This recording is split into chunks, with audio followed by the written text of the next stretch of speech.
നരേന്ദ്രമോദി ഭരണത്തിന് ശേഷം ഇന്ത്യയിലുള്ള ന്യൂനപക്ഷങ്ങൾക്ക് നേരെ പാസ്സാക്കിയ ചില തീരുമാനങ്ങളും പല അക്രമങ്ങളും അതിക്രമങ്ങളും കലാപങ്ങളും ഒക്കെ ഉണ്ടായ സാഹചര്യം ഉണ്ടായിട്ടുണ്ട്.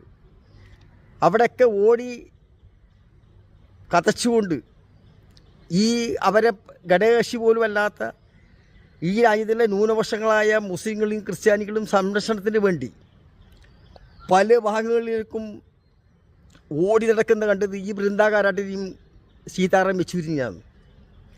അവർക്ക് ഈ ഇന്ത്യൻ മുസ്ലിമായിട്ടും അല്ല മുസ്ലിങ്ങളായിട്ട് യാതൊരു ബന്ധവുമില്ല. ഇപ്പം നിലവിൽ അവരെന്തിനു വേണ്ടി ഓടിച്ചാടണം? അവരെന്തിന് ഈ മുസ്ലിങ്ങളെ നേർക്ക് വരുന്ന നിയമത്തിനെതിരായിട്ട് ഇന്ത്യയിലത്തെ ഭരിക്കുന്ന ഗവൺമെൻറ് എതിർക്കണം? അവരെന്തിന് ഡൽഹിയിൽ പ്രക്ഷോഭം നടത്തണം?